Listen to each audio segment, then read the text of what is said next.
Assalamualaikum warahmatullahi wabarakatuh. Hai, kami dari kelompok 1 akan mempraktekkan video konseling dewasa dan lansia dengan anggota saya Nasiwa Zahroh. Saya Adelia Gita Puspitasari. Dan saya Naila Putri Azhara. Silakan ditonton. Hai, senang kamu datang lagi. Hari ini kita akan fokus untuk buat benar-benar mendengarkan cerita kamu dari awal. Nah, kadang waktu kita lihat ke belakang, kita bisa lebih paham kenapa perasaan-perasaan itu muncul sekarang. Selamat datang kembali, Bu. Di sesi ini, saya ingin mendengarkan lebih banyak tentang perjalanan hidup Ibu.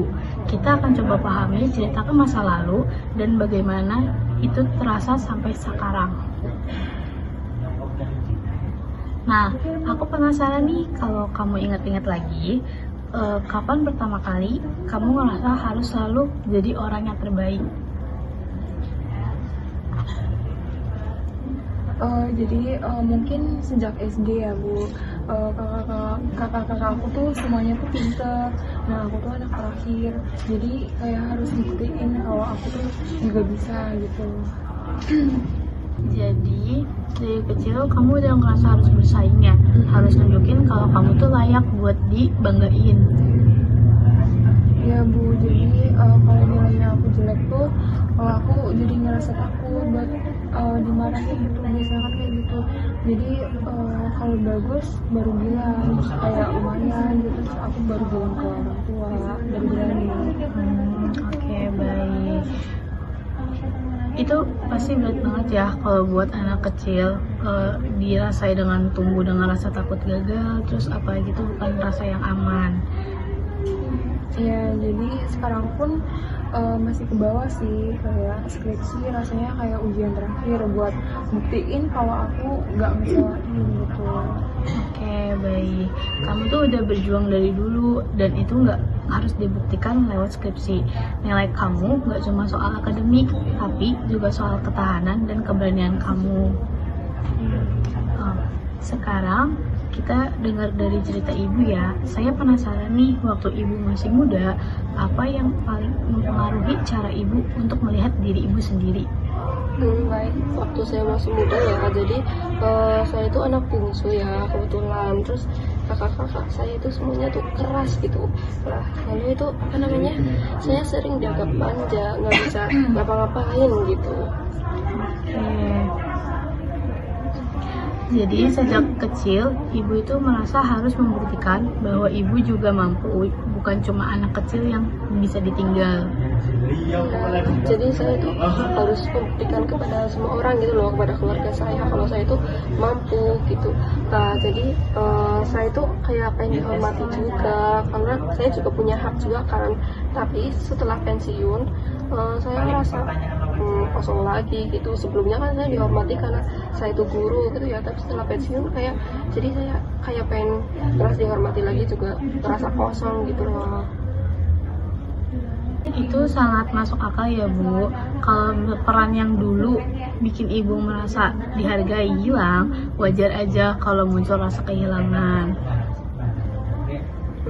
Jadi kayak kadang tuh mikir gitu loh, saya ini siapa, soalnya saya itu udah nggak ngajar lagi gitu.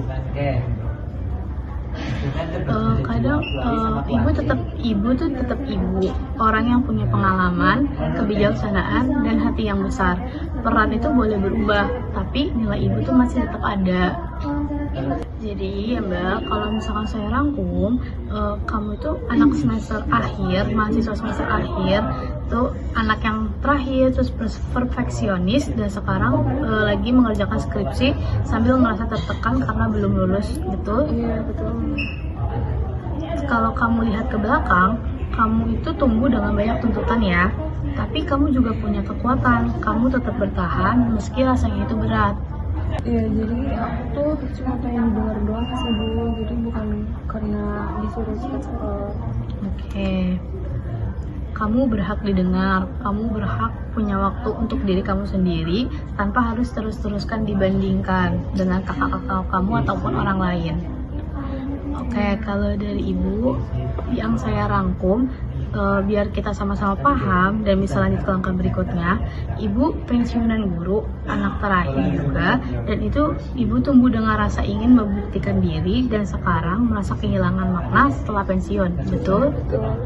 Oke, ibu tuh tetap punya nilai, bukan karena pekerjaan, tapi karena siapa ibu sebagai pribadi. Terus kita akan cari bentuk baru dari peran ibu sendiri. Jadi saya ini pengen tetap bisa berbagi walaupun gak di kelas lagi gitu sekarang. Itu bisa banget ya ibu. Kita bisa cari cara supaya ibu terus tetap merasa terhubung dan berarti. Oke, hari ini kamu udah belajar cerita dari awal dan itu langkah besar. Kita akan terus bantu kamu buat lebih kenal diri sendiri lebih dalam dan pelan-pelan lepas dari tekanan yang gak sehat itu.